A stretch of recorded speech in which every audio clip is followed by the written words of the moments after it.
रजीम बिस्मिल्लाहिर्रहमानिर्रहीम मन यशफ़अ शफ़ाअतन हसनतन यकुन लहू नसीबुम मिन्हा व मन यशफ़अ शफ़ाअतन सय्यअतन यकुन लहू किफ़लुम मिन्हा व कान अल्लाहु अला कुल्लि शैइन मुक़ीता।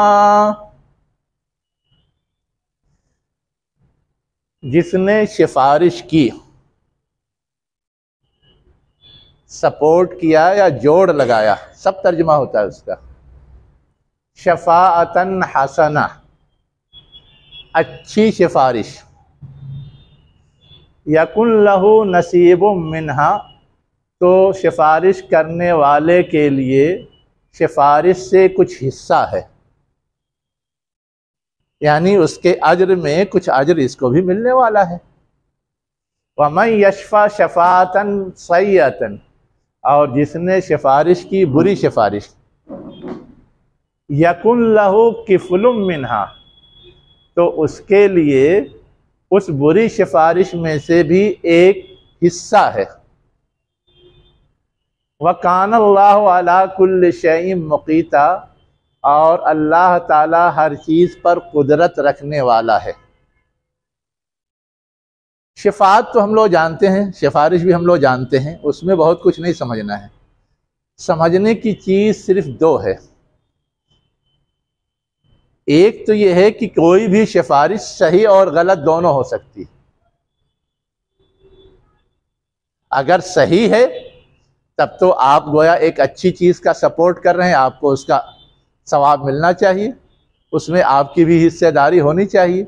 लेकिन अगर गलत है तो उस गलत के सपोर्ट की वजह से भी आपको हिस्सा मिलना चाहिए। लेकिन कैसा हिस्सा? अच्छा बदला, अच्छा बदला नहीं, उसमें जो सजा है या जो बोझ है या जो जिम्मेदारी है उसमें हिस्सेदारी होनी चाहिए।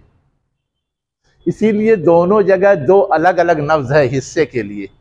एक जगह है नसीब, जो अच्छे हिस्सेदारी के लिए आता है। नसीब जग गए का मतलब ये कि अच्छा हो गया है। और किफ़ल जो है ये किफ़ालत से है। किफ़ालत माने बोझ, जिम्मेदारी। तो अब इस गलत सिफारिश की जो का बोझ है, उस बोझ में से एक बोझ उसके ऊपर लादा जाएगा, उसके ऊपर थोपा जाएगा। इसीलिए वरना दोनों जगह नसीब लफ्ज आ सकता था, हिस्सा हिस्सा, लेकिन लफ्ज ही ऐसा यूज किया कि एक जगह अच्छी हिस्सेदारी सिर्फ एक लफ्ज से समझ में आ रही है और दूसरी जगह बोझ, जिम्मेदारी या सजा दूसरी एक लफ्ज से समझ में आ रही है। मजीद उसमें कुछ घटाने बढ़ाने की जरूरत नहीं है। इसलिए एक जगह नसीब है और दूसरी जगह किफ़ल है। दूसरी चीज़ जो इसमें समझने की है वो ये है कि शफ़ाअतन हसनतन, इसकी कोई मिसाल, जैसे ये काम हमने कर दिया सिफारिश के तौर पर, तो ये अच्छा काम किया, हमें उसका बदला अच्छा मिलना चाहिए। और एक मिसाल कोई बुरी सिफारिश की, तो हमारे सामने पिक्चर और क्लियर हो जाएगी कि कौन सी जगह हमें करना है, कौन सी जगह नहीं करना है। दे सकते हैं आप लोग मिसाल अच्छी सिफारिश की और बुरी सिफारिश की? जैसे कोई अच्छे आदमी को कोई ओहदे पे लगा दिया, जी, कोई अच्छे आदमी को किसी ओहदे पे लगा दिया और कोई बुरे आदमी को ओहदे पे लगा दिया, तो इसमें फायदा होगा, इसमें नुकसान? यकीनन अच्छे आदमी को लगाएंगे तो फायदा होगा, बुरे आदमी को लगाएंगे तो नुकसान होगा। लेकिन सिफारिश जो लगाने का अमल है, उसमें अगर आपने एक अच्छे आदमी को भी किसी का हक मार करके लगा दिया है,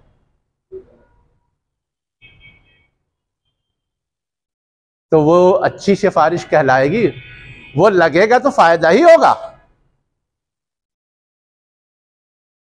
लेकिन अगर वहां पर इस्तेहकाक किसी और का था और आपने पीछे से किसी को लगा दिया, तो आपने चाहे अच्छे आदमी को लगाया है, लेकिन किसी का हक उससे मारा जा रहा है, तो भी वो अच्छी सिफारिश नहीं होगी। ये जो डोनेशन बेस पे स्कूलों में एडमिशन करते हैं, हाँ, ये भी इसी जुमले में आएगा।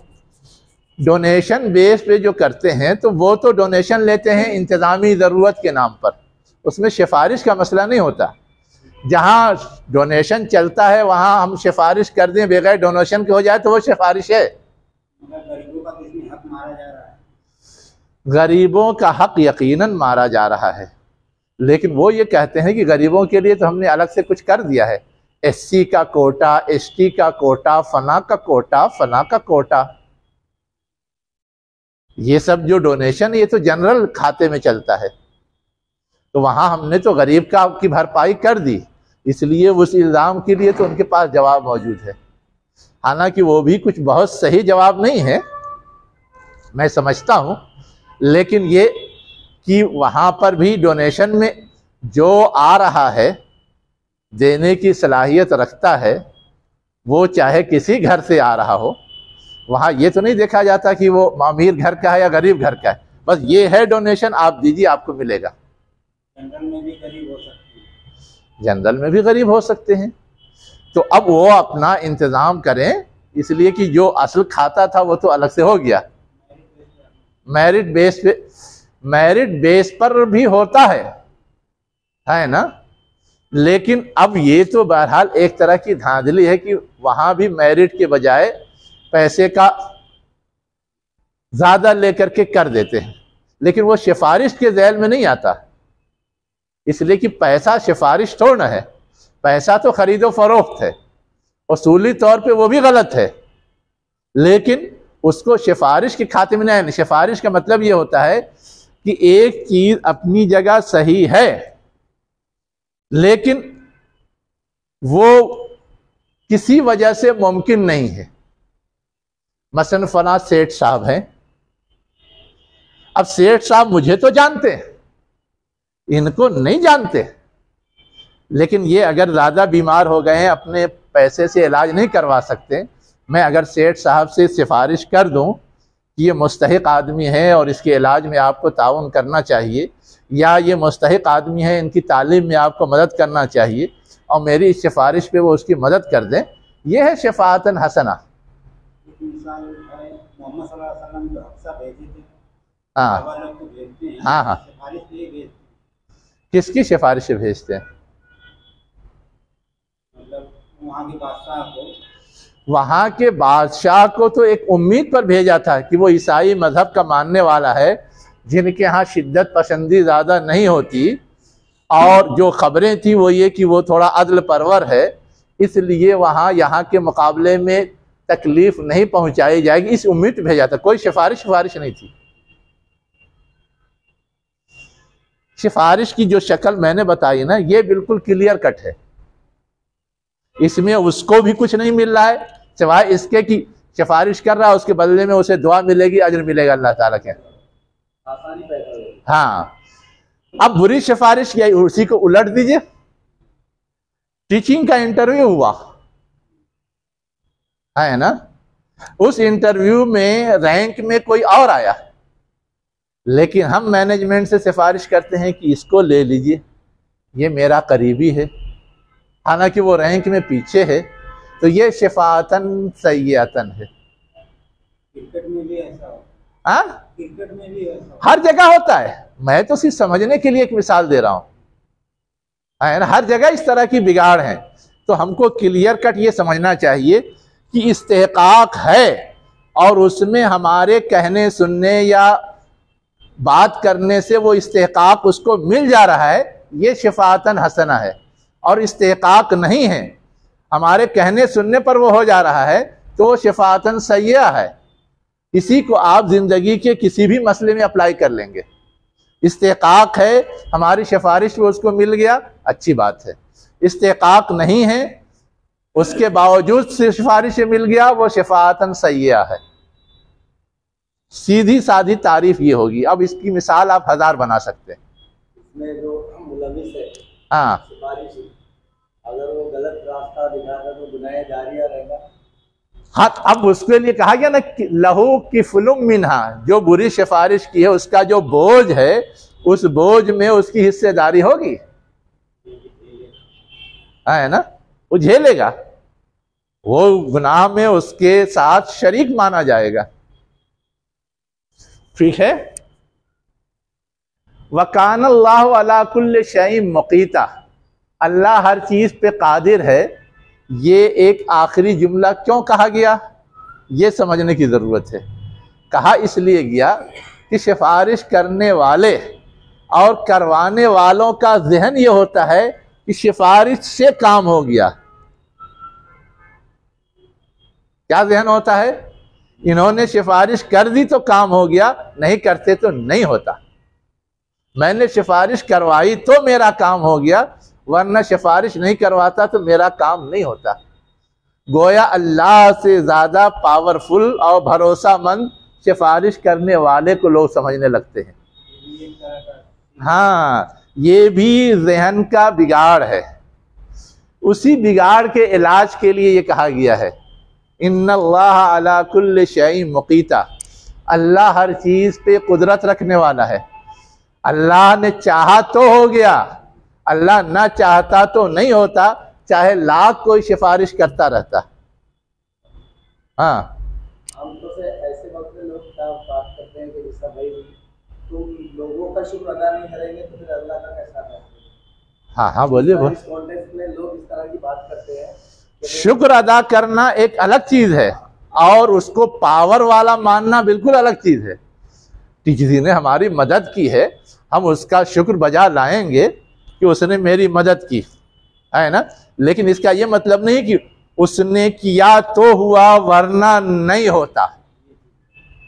यह चीज गलत है। ये करने वाले को भी करवाने वाले को भी सबको समझने की जरूरत है। सबके ऊपर अल्लाह ताला है, इसलिए उसको इससे आगे नहीं उड़ना चाहिए या सोचना चाहिए। ये है असल बात।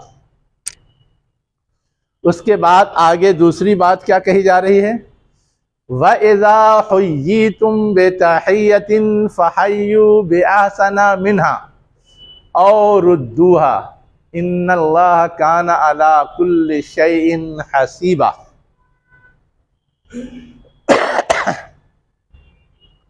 हयात माने क्या होता है, जिंदगी। हाई माने क्या होता है, हुवल्लाहुल, बोलते हैं ना, तो हाई के माने क्या है, जिंदा। अल्लाह ताला की जात हमेशा जिंदा रहने वाली है।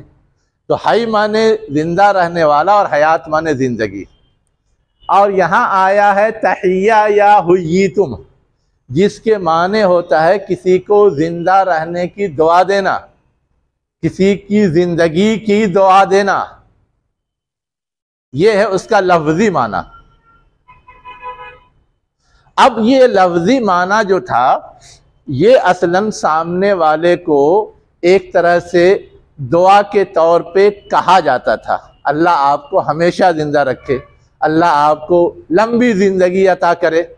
हमारे यहाँ भी कहा जाता है, जिससे खुश हो जाएं या जो कोई खिदमत कर दे तो उसके शुक्राने के तौर पे भी इस तरह की बात कही जाती है।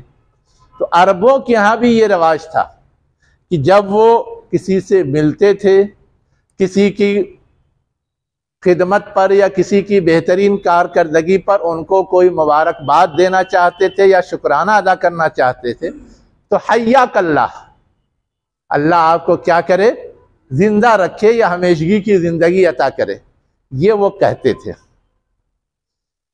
अब इसमें जाहिर है कि मुस्तकिल किसी को तो जिंदगी हमेशा की मिल नहीं सकती। इंसान है, मखलूक है, उसे किसी न किसी दिन फना होना है। तो इस दुआ में बज़ाहिर तो बड़ी अच्छी दुआ थी, लेकिन ये एक झोल था कि उसको गोया हम ऐसी दुआ दे रहे हैं कि गोया उसको मौत आएगी ही नहीं।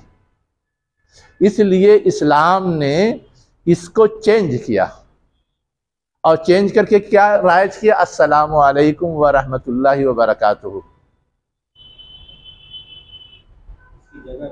यस, लेकिन उस चेंज का इशारा, उस चेंज के बारे में मालूमात तो और दूसरी जगह है।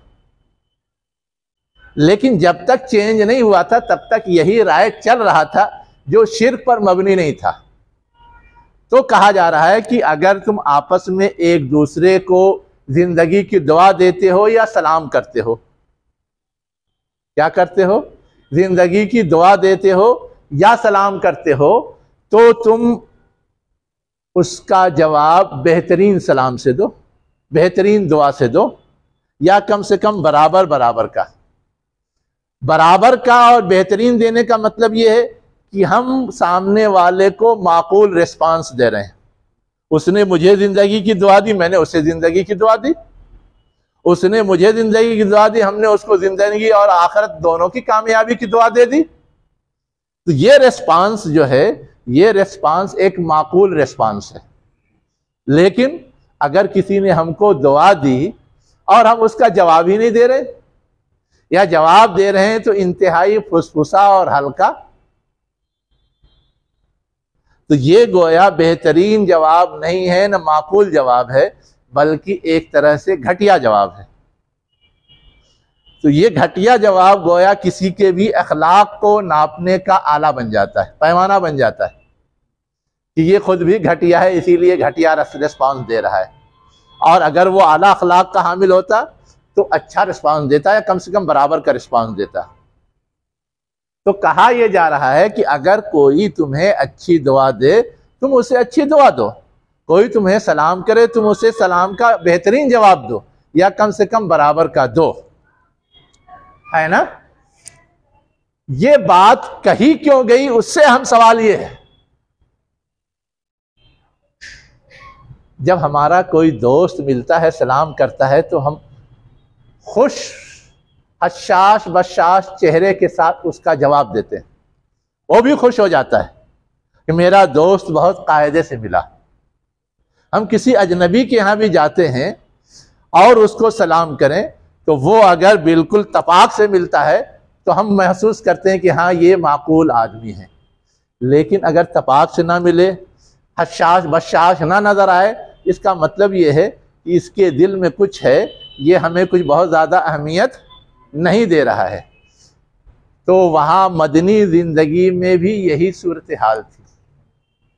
सहाबाए किराम आपस में मिलते थे या हुजूर से मिलते थे तो हशाश बशाश और तपाक के साथ, और वही अहले किताब और मुनाफिकीन हुजूर और सहाबा से मिलते थे तो उनका जो जवाब होता था, वो जवाब खुद ये बताता था कि इन्हें मेरे मिलने से खुशी नहीं है, ये कुछ बोझ महसूस कर रहे हैं, या कुछ खिफ़त महसूस कर रहे हैं, या हमसे कोई बहुत ज़्यादा कुर्बत महसूस नहीं कर रहे हैं।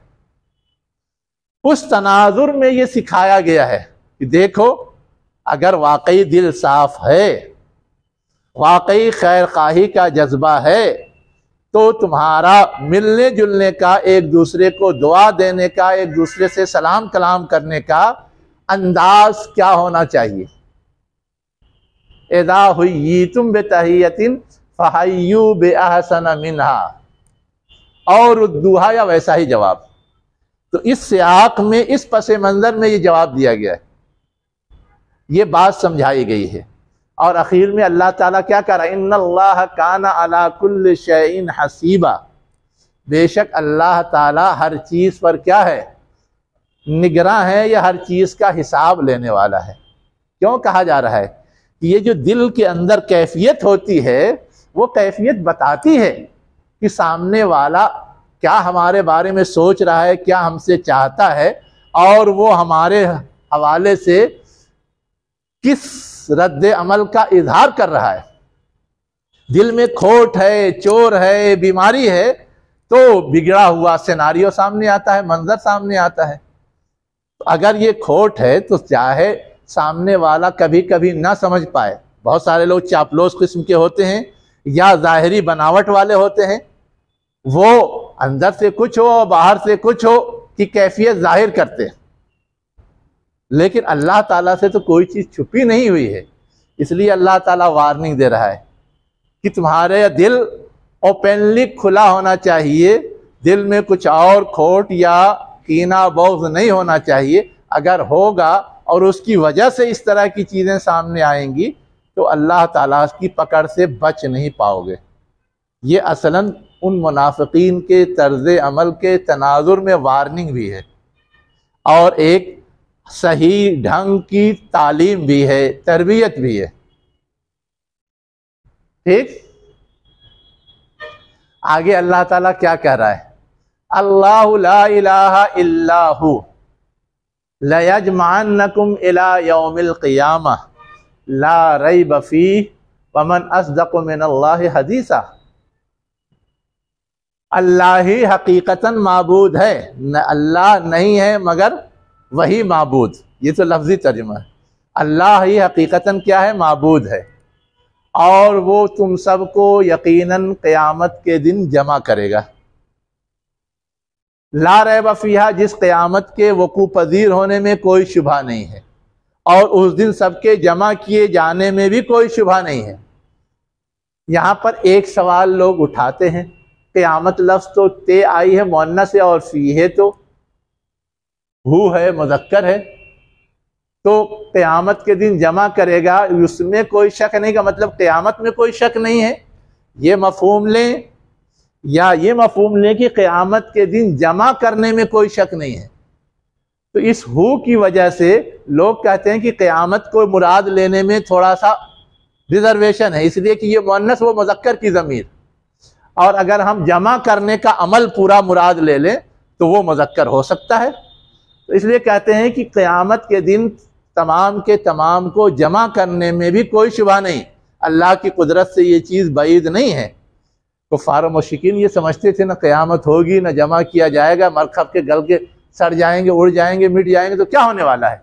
उस तनाजुर में ये बात कही गई है। और क्या कहा, वमन अस्दक़ु मिनल्लाहि हदीसा, और अल्लाह के मुकाबले में कौन ज़्यादा सच्चा हो सकता है हदीसन गुफ्तगू में, बात में। हदीस माने बात, गुफ्तगू, अल्लाह से ज़्यादा सच्चा कौन हो सकता है बात करने में। यानी अल्लाह ताला अगर ये ख़बर दे रहा है और ऐसा वो करने वाला है तो इसके वक़ू पज़ीर होने में कोई शुबा नहीं है। इसलिए कि और लोगों की बात में हालात के लिहाज से चेंज आता रहता है, लेकिन अल्लाह की बात में कोई चेंज कभी भी किसी तरह का नहीं आता, इसलिए कि सारे हालात पे अल्लाह का कंट्रोल है। लेकिन लोग कोई बात करते हैं तो लोगों का हालात पे कंट्रोल नहीं, इसलिए उनके यहाँ बातों में चेंज और तब्दीली आती रहती है। आज कुछ कहा, कल कुछ कहा, परसों कुछ कहा। अब उसके बाद आगे क्या कहा जा रहा है, फमा लकुम फिल मुनाफिकीन फिअतैन। अहले ईमान को खिताब करके कहा जा रहा है, मा लकुम, क्या है तुम्हारे लिए, फिल मुनाफिकीन, मुनाफिकीन के सिलसिले में, फिअतैन, दो ग्रोहों में हो। फिअतुन माने ग्रोह, कम मिन फिअतिन कलीलतिन गलबत फिअतन कसीरतन, पीछे आया है कितने ही ग्रोह हैं छोटे जो बड़े ग्रोह पे गालिब है, वहां भी फिया लफ्ज है, और फिअतैन दो ग्रोह। तो क्या हो गया है तुम्हें मुनाफिकीन के सिलसिले में, तुम दो ग्रोह हो गए हो, यानी दो ग्रोहों में बट गए हो। कोई मुनाफिकीन का सपोर्ट करता है, कोई मुनाफिकीन की मुखालफत करता है। अगर कोई गलत कार है तो सारे अहले ईमान को उसका मुखालिफ होना चाहिए ना, किसी साहिब ईमान को उसके सपोर्ट में नहीं आना चाहिए। लेकिन मुनाफिक क्योंकि छुपा होता है, आस्तीन के सांप की तरह होता है, हर आदमी समझ नहीं पाता, इसलिए कभी कभी गलत फहमी का शिकार भी हो जाता है और गलत सपोर्ट भी कर देता है। तो जहां समझ में ना आए वहां पर तो ठीक है कि कभी कभी हमसे गलती का इम्कान है कि हम किसी गलत फर्द का सपोर्ट कर दें, लेकिन जहां समझ में दो दो चार की तरह आने वाली बात है वहां तो ऐसा नहीं होना चाहिए। तो असलन यहां जिन लोगों के हवाले से कहा गया है उनकी बात दो दो चार की तरह थी, उसके बावजूद दो ग्रुप में बंटना या दो तरह की बात सामने आना, ये एक क्वेश्चन मार्क था जिस पे कहा गया है। अब वो कौन से मुनाफिकीन थे जिनका मामला बिल्कुल क्लियर था? एक तो मदीने के अंदर मुनाफिकीन थे जो ईमान लाए थे दिखावे के लिए, अंदर अंदर कुछ भी करते रहते, लेकिन उनका मामला तो छुपा हुआ था। जाहिरन तो नमाज भी पढ़ते थे, रोजा भी रखते थे, ज़कात भी देते थे, मजलिसों में भी आते थे, जो कुछ मुसलमान करते थे वो भी करते थे। बस सुस्ती काहली थोड़ी थी, तो उतना तो नज़रअंदाज करना चाहिए, इसलिए वहाँ नज़रअंदाज किया जा रहा था और लोग उनको काउंट करते थे अपने ही में। लेकिन कुछ लोग कुछ दूसरे किस्म के मुनाफिक थे। अब दूसरे किस्म के मुनाफिक कैसे थे? मसलन हुजूर ने हिजरत की, तो हिजरत के बाद ये ऐलान किया गया कि इधर उधर मुख्तलिफ जगहों पर, चाहे मक्के में या है दूसरे इलाकों में, जितने भी साहिब ईमान हैं सब हिजरत करके मदीना पहुंचे। अब सारे अहले ईमान को मदीना पहुंचना था, लेकिन अब वो अगर नहीं पहुंच रहे हैं तो क्यों नहीं पहुंच रहे? एक सवाल है ना। अब नहीं पहुंच रहे हैं तो इसका मतलब ये है कि कहीं कोई ना कोई दाल में काला है। अब दाल में काला अपनी खराबी से भी हो सकता है, माल की मोहब्बत, जायदाद की मोहब्बत, घर की मोहब्बत, रिश्तेदारों की मोहब्बत। तो गोया अल्लाह के हुक्म पर जो हिजरत का आ चुका है, रसूल के हिदायत पर जो दिया जा चुका है, वो इन मोहब्बतों को तरजीह दे रहे हैं, तो ये भी तो गलत है। और ये चीज़ जब नहीं वो हिजरत कर रहे थे तो कोई ढकी छुपी चीज़ नहीं थी, समझ में आने वाली बात थी। लेकिन उसके बावजूद अहले ईमान सिर्फ इस खुश फहमी में या गलत फहमी में कि वहाँ फंसे हुए हैं, परेशान होंगे, किसी वजह से नहीं हिजरत कर पा रहे हैं, उनके खिलाफ कोई बात कहने या उनके खिलाफ कोई कार्रवाई करने से बचते थे। लेकिन दूसरे लोगों के सोचने का अंदाज ये था कि जब अल्लाह और उसके रसूल की तरफ से आर्डर आ गया तो फिर कोई भी रुकावट माना नहीं रखती। उसके बावजूद वो अगर हिजरत नहीं कर रहे हैं, इसका मतलब यह है कि वो खताकार हैं, उनको अपनों में नहीं कंसीडर करना चाहिए और उनके खिलाफ कोई भी कार्रवाई होनी चाहिए। ये था दो गिरोह उन लोगों के सिलसिले में जिनका मामला क्लियर था, उनका निफाक ढका हुआ छुपा हुआ नहीं था, वो नहीं हिजरत कर रहे थे, क्लियर था, उसमें किसी को गलतफहमी नहीं होनी चाहिए थी। उन्हीं के हवाले से कहा जा रहा है वल्लाहु अरकसहुम बिमा कसबू, अल्लाह ने उनको क्या किया है? उलट दिया है उसके सबब जो उन्होंने कमाया है। एक मिनट पहले मफहूम समझ लीजिए, फिर मिसाल तो आ जाएगी, घबरो न का। हाँ, वल्लाहु अरकसहुम बिमा कसबू, अल्लाह ने उनको उल्टा दिया है। अरकसा का मतलब समझते हैं? एक तो हम सीधे खड़े हैं, आगे की तरफ चलें, झुकें, कुछ भी हो, ये नॉर्मल है, और एक ये है कि ऐसे उल्टा गिरने लगे, ये है अरकसा। बदन संभलता नहीं इसमें, ये बिल्कुल एक आयब नॉर्मल कैफियत होती है। तो अब उल्टा होने का मतलब यह कि गोया पलट रहे हैं, बैक हो रहे हैं, पीछे की तरफ जा रहे हैं। अब कुफ्र से ईमान की तरफ आए थे, ईमान कबूल किया था ना, और ईमान के तकाज़ों को पूरा नहीं कर रहे हैं, बल्कि कुफ़ार और मुशरिकीन के साथ रहने पे मुतमईन है। गोया वही चीज़ उनको ज़्यादा पसंद है, उसी की तरफ फिर पलट रहे हैं। उसी का बेमा कसबू, उसके ज़रिए जो उन्होंने कमाया, यानी उनको ये हिदायत दी गई कि हिजरत करें, लेकिन वो हिजरत नहीं कर रहे हैं, उनके साथ रहने को, उनके मामलात करने को और उनसे हर तरह की डील करने को तरजीह दे रहे हैं। यह है बेमा कसबू। ऐसे लोगों के हवाले से कहा जा रहा है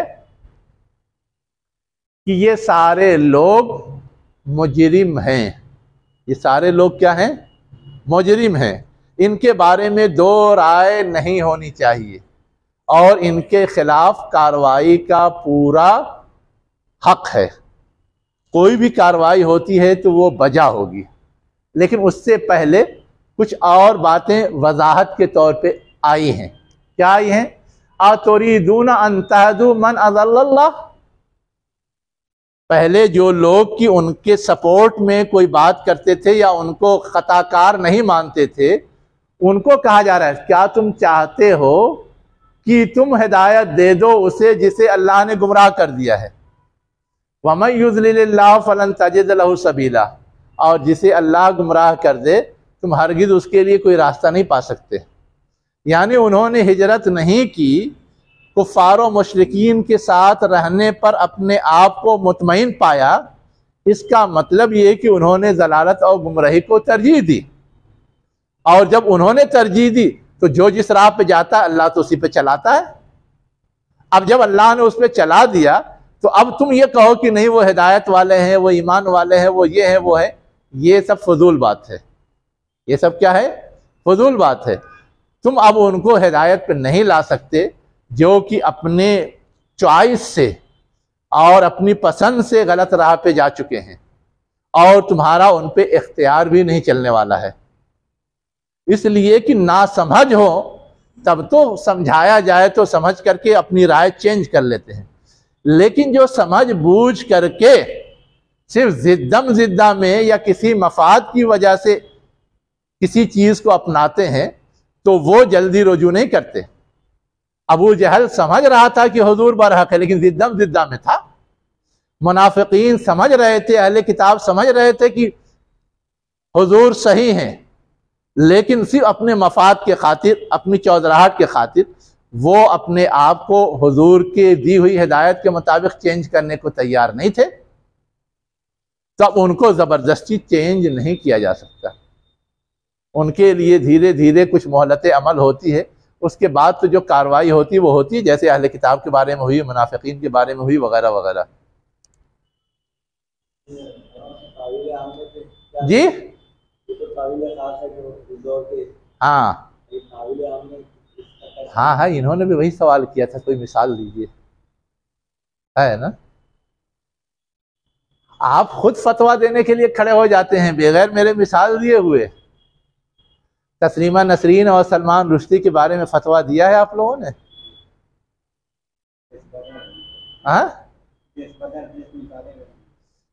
बदल देश निकाला तो अलग चीज है, लेकिन हम तो सिर्फ नाम की वजह से उनको क्या कंसीडर करते हैं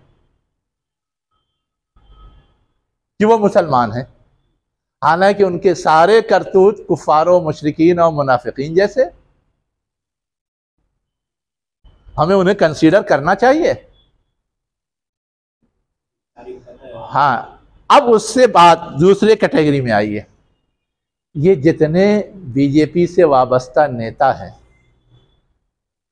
जिन्होंने शादियां भी उनकी बेटियों से कर रखी हैं जो नौ मुस्लिमा, ये मुशरिका है। हाँ हाँ, चाहे वो शाहनवाज हुसैन हो, चाहे मुख्तार अब्बास नकवी हो, चाहे और दूसरे लोग हों, क्या ख्याल है आप लोगों का? फतवा चाहिए, समझ में नहीं आता, दो राय होनी चाहिए। दो दो चार की तरह, आईने की तरह। अब मिसाल समझ में आ रही है? हाँ, आज के अहवाल की मिसाल समझ में आ रही है। हुजूर के ज़माने में कौन था वो तो नाम तलाश कर लीजिएगा, सीरत की किताब में मिल जाएगा, तफसीरों में मिल जाएगा, लेकिन उसका अमली नमूना आज भी आप अपनी नज़रों से देख रहे हैं। हम उनको काफिर तो नहीं कह पाते, मुशरिक भी नहीं कह पाते, लेकिन इस कबील के मुनाफिक तो कह ही सकते हैं।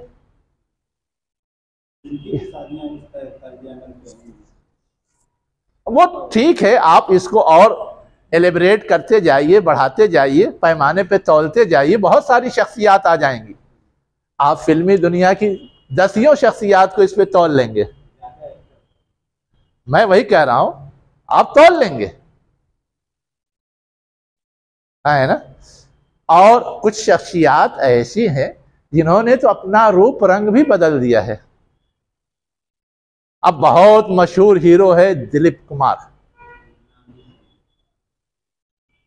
है वो मुसलमान, बीवी भी उसकी मुसलमान है, और नाम चेंज कर लिया गैर मुस्लिम वाला।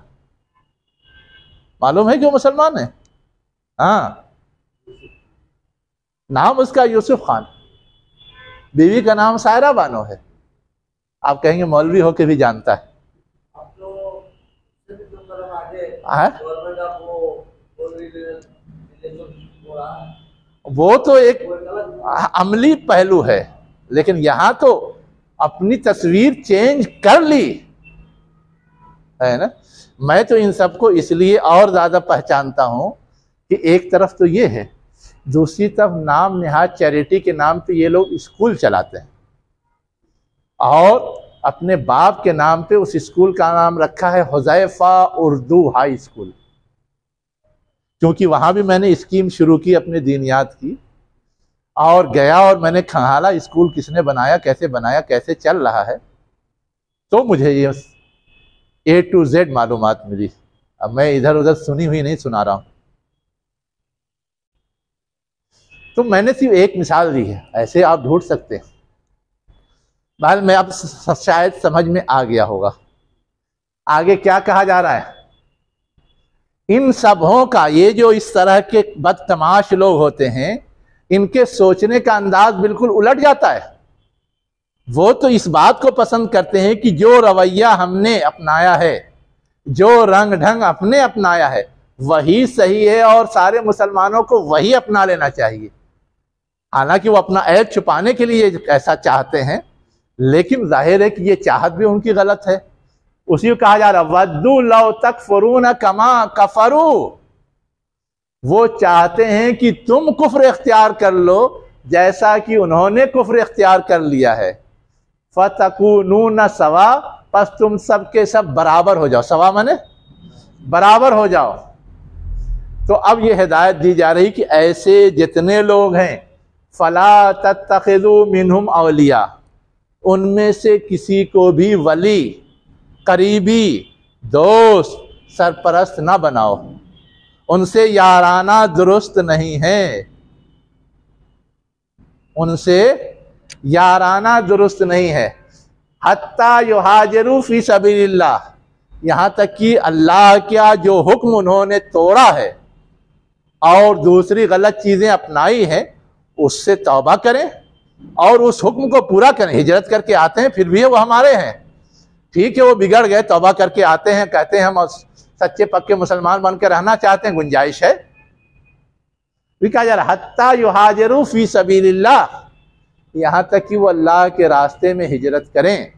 उस वक्त तो अमली शक्ल ये थी कि हिजरत का हुक्म था। आज भी ये है कि कोई कितना भी बिगड़ जाए, अगर वो तौबा करके सच्चा पक्का मुसलमान बन करके रहना चाहता है तो आज भी पूरी गुंजाइश है, लेकिन उसको अल्लाह के रास्ते पे आना पड़ेगा। फ़इन तवल्लौ, अगर ये तौबा नहीं करता फिर भी वो एराज करता है, भागता है, इधर उधर डंडी मारता है, किनारा कशी इख्तियार करता है, पीठ फेरता है, फ़ख़ुज़ूहुम, तो उनको गिरफ्तार करो, पकड़ो, वक़्तुलूहुम, चाहे वो नाम के मुसलमान है लेकिन उन्हें कत्ल कर दो। सुन रहे हैं हुक्म?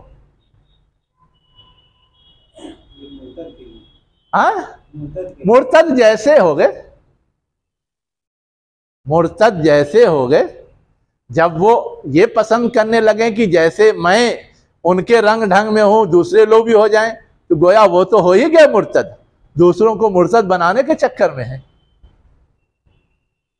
दूसरों को मुर्तद बनाने के चक्कर में है। तो उसी कहा जा रहा है कि ये जुर्म जो है, ये जुर्म काबिले माफी नहीं है। अब उनके लिए सारे दरवाजे बंद, उन्हें पकड़ो और कत्ल कर दो। जी, यहां देखिए किसको कहा गया है, फ़ख़ुज़ूहुम, जमा का सेगा है, जमा। जमा के सेगे का मतलब ये होता है कि कोई इज्तिमाइयत है, उससे लोग वाबस्ता हैं, उसका कोई निज़ाम है, वो करेगा। लेकिन हुकूमत वक्त की जब बात आती है तो हम और आप कहीं कहीं मिसगाइड भी होते हैं। मिसगाइड क्या होते हैं कि जैसे हुकूमतें चलती हैं, है ना, और वो हुकूमतें कोई कदम उठाती हैं, है ना, और अपने फैसले नाफिज करती हैं, जब तक वो हुकूमत नहीं होगी उस वक्त तक हम गोया ये कदम नहीं उठा सकते। यही समझ में आता है ना? हाँ, लेकिन आम हालात में ये बात तो अमने आम्मा के लिहाज से कही जा सकती है, लेकिन हर हाल में ये बात नहीं कही जा सकती जिसको लोग भूल जाते हैं। फॉर एग्जाम्पल, हमारी हुकूमत नहीं है, लेकिन हम एक काफिर और मुशरिक हुकूमत से बरसरे पैकार हैं। हम चाहते हैं कि इस्लामी हुकूमत कायम हो। हमारी भी एक इज्तिमाइयत है, हमारी भी एक फौज है, हमारा भी एक अमीर है, हमारा भी एक निज़ाम है। अब अगर हमारे दरमियान से कोई इस तरह का बदमाश निकल जाए तो क्या उसकी गर्दन मारनी दुरुस्त नहीं होगी? और ये तो मैंने उसूली बात कही, अब उसको प्रैक्टिकल सुनिए। तालिबान लड़ रहे थे अमेरिका से, रूस से, या वहां के और दूसरे मुस्लिम ग्रुप लड़ रहे थे, उनकी कोई हुकूमत नहीं थी, लेकिन उनकी एक इज्तिमाइयत है और थी, उसका एक अमीर था, उसका एक निज़ाम था। अब उसमें अगर कोई मुनाफिक सिफत घुसपैठ करके आ गया, या इन्हीं में से कोई मफाद के चक्कर में फंस करके उस तरह का हो गया जो खरीदारी होती रहती है, तो अब ऐसे अनासिर को अगर इनका नज़्म, इनकी इज्तिमाइयत ठिकाने लगाती है तो आप कहेंगे गलत है, हुकूमत तो नहीं है उनके पास। आप जैसे लोग कह देंगे हुकूमत नहीं है, कैसे ये सजा नाफिज कर रहे हैं। लेकिन वो हालात की जरूरत है और उसका जवाब है। अब समझ में आया? हाँ, ठीक है, हम यहाँ इस तरह के हालात में हैं, यहाँ हमारा कोई नज़्म है ही नहीं, हमारी कोई इमारत है ही नहीं, हमारा कोई सिस्टम है ही नहीं। हम यहाँ करेंगे तो एक तरह का इंतशार होगा, अनार्की होगी, इसलिए यहाँ मोहतात रहना है। लेकिन इसका यह मतलब नहीं है कि कोई शक्ल और कोई मौका ऐसा नहीं हो सकता कि निज़ाम हुकूमत ना होने के बावजूद इस तरह की कार्रवाई नहीं हो सकती हो। क्लियर कट सुनिए। अब आप सोचते रहिए। तो अब समझ में आया? है सो वजद तुम जहां पा जाओ वहां मार डालो। वला, उसके बाद क्या है? वला तत्तखिज़ू मिनहुम वलिय्यम वला नसीरा, और उनमें से किसी को कभी दोस्त और मददगार ना बनाओ। उनसे किसी मामले में कोई सपोर्ट और मदद लेना खतरे से खाली नहीं है, इसलिए इसे अवॉइड करो। अब इस सारी सूरत हाल में ये तो एक उसूली बात बता दी गई, लेकिन इस उसूल में कुछ एक्सेप्शन है। तो आगे उस एक्सेप्शन को बताया जा रहा है। इल्लल्लज़ीना यसिलून इला कौमिन बैनकुम व बैनहुम मीसाक, सिवाय उन लोगों के जो जुड़ते हों किसी कौम से जिनके दरमियान और उन तुम्हारे दरमियान क्या हो, कोई अहद हो। हाँ, यानी हमारा अगर किसी कौम से, किसी कबीले से, किसी हुकूमत से, किसी मुल्क से अहद है ना, तो वहाँ का जो आदमी है, गरचे वो मुनाफिक सिफत है, लेकिन उस अहद की पासदारी में उसके खिलाफ इतना सख्त इक़दाम नहीं होगा। इसलिए नहीं कि उसका जुर्म नहीं है, जुर्म है, इक़दाम हो सकता था, लेकिन अहद है, इसलिए अभी उनके खिलाफ कदम नहीं उठाया जाएगा। जैसे मक्के वालों से सुलह हो गई, बहुत सारी शरारतें करते रहते थे, लेकिन अल्लाह के रसूल कितनी अहद की पासदारी करते थे। अहले ईमान आते थे फिर भी उनको लौटाते थे। अहद में वो चीज थी कि लौटाना है, सारी चाहत के बावजूद, ख्वाहिश के बावजूद। तो अहद का पासो लिहाज इतना रखना जरूरी होता है। तो इसलिए गोया उनका एक्सेप्शन रहेगा, है ना। अब उसके बाद दूसरा एक्सेप्शन है औ या जाऊकुम हसरत सुदूरुहुम अन युकातिलूकुम औ युकातिलू कौमहुम।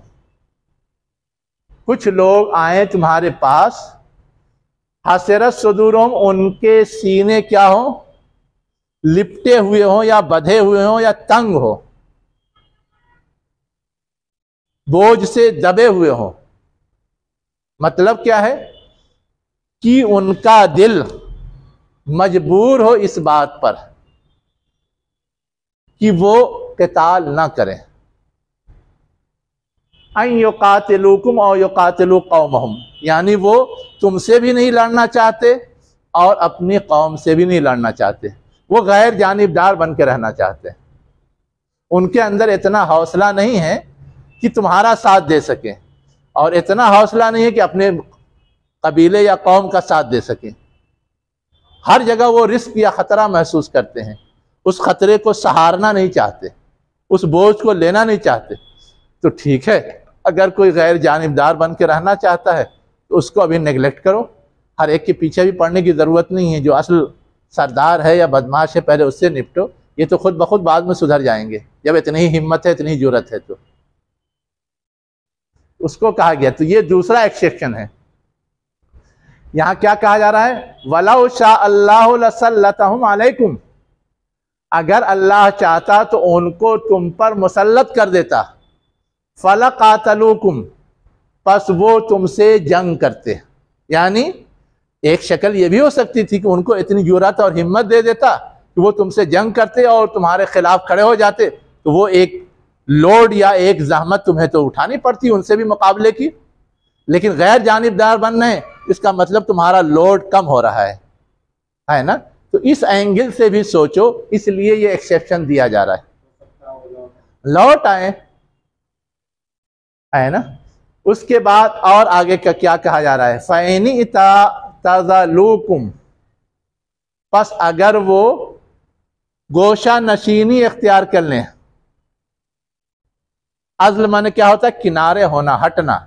एतदाल माने क्या होता है, किनारा कशी इख्तियार करना। आम रो या आम रफ्तार या आम मोव या आम लोग जिस रुख पे राह पे जा रहे हैं उससे अलग हो जाएं। तो उसी का रफ़ैनी तज़लूकुम, बस अगर वो अलग हो जाएं तुमसे, फलम युकातिलूकुम, बस वो तुमसे जंग ना करें, व अलक़ौ इलैकुमुस्सलम, और तुम्हारी तरफ सुलह फेंकें, डालें, यानी तुमसे सुलह करना चाहें। फमा जालल्लाहु लकुम अलैहिम सबीला, तो अल्लाह ने उन पर तुम्हारे लिए कोई रास्ता नहीं छोड़ा है। यानी अब तुम्हारे लिए गुंजाइश नहीं कि उनसे लड़ो या उनके खिलाफ कोई कार्रवाई करो, और उनको भी एक्सेप्शन वाले खाते में रहने दो। अब आगे और क्या बताया जा रहा है, सतजिदूना आखरीना, अनकरीब तुम पाओगे, यानी अभी तुम्हारा वास्ता पड़ा नहीं है, लेकिन हालात जिस रुख पे जा रहे हैं, जो कुछ हालात पैदा हो रहे हैं, उसमें अनकरीब तुम पाओगे कुछ लोगों को, युरीदूना अय्यामनुकुम, जो चाहते होंगे कि वो तुमसे अमन में रहें, व यामनु कौमहुम, और अपनी कौम से भी अमन में रहें, यानी लड़ाई झगड़े में कहीं शामिल ही ना हो, लड़ाई झगड़े में शामिल ही ना हो। कुल्लमा रुद्दू इलल फितनते उरकिसू फीहा, जब जब वो फितने की तरफ लौटाए जाएं, उरकिसू फीहा, तो वो फेर दिए जाएं उस फितने में। यानी अभी तो ये सूरत है कि वो अलग रहना चाहते हैं, है ना, यहां से कुछ फायदा है वो उठाना चाहते हैं, वहां से कुछ फायदा है वो उठाना चाहते हैं, और किसी के साथ यकसू हो करके कोई रिस्क मोल लेना नहीं चाहते, है ना। लेकिन जब कोई बड़ा मसला आता है ना, उस वक्त वो लुढ़क जाते हैं। उसी को कहा गया कुल्लमा रुद्दू इलल फितनते, जब वो लौटाए जाते हैं फितने की तरफ, आजमाइश की तरफ, यानी कोई बड़ा मफाद आ गया, नजर आ रहा है कि इस जंग में तो हमारे कौम वाले जीत जाएंगे, तो कौम वाले के साथ चले गए। अब यकसू हो गए मफाद के चक्कर में, या ये देख रहे हैं कि मुसलमान जीत जाएंगे, कौम को छोड़ दिया, मुसलमानों के साथ चले गए। तो गोया उनका अपना स्टैंड जो है वो उनके मफाद के तहत घूमता है, और वो मफाद ही फितना है। वो मफाद ही क्या है? फितना है। तो कहा जा रहा है कि फ़इल्लम यातज़िलूकुम व युल्क़ू इलैकुमुस्सलाम, बस अगर वो अलग ना हो और ना तुम्हारे सामने कोई सुलह रखें और ना अपने हाथों को रोकें, यानी तुम्हारे खिलाफ कोई कार्रवाई ना करें, तब तो ठीक है। लेकिन इसमें से कोई हरकत भी करते हैं, अलग नहीं होते, किसी के साथ चले जाते हैं, तुमसे कोई सुलह मुआहदे की बात नहीं करते, और ना अपने हरकत को, अपने हाथ को, अपने हथियार को, अपने वसाइल को रोकते हैं, तो गोया जिसके साथ गए उनके हो गया, अब वो तुम्हारे नहीं रहे। जब वो तुम्हारे नहीं रहे तो उनका हुक्म भी वही हो जाएगा जो हिजरत करके नहीं आए हैं। तो ये मदीने में जो इस तरह के बदकमाश थे, जो मफाद के चक्कर में इधर से उधर हुआ करते थे, उनके हवाले से हुक्म है। अब ये बिगड़े अनासिर भी क्या हैं, इस बात के मुस्तहिक हैं, इनको भी पकड़ा जाए, इनको भी कत्ल कर दिया जाए जहां पाया जाए।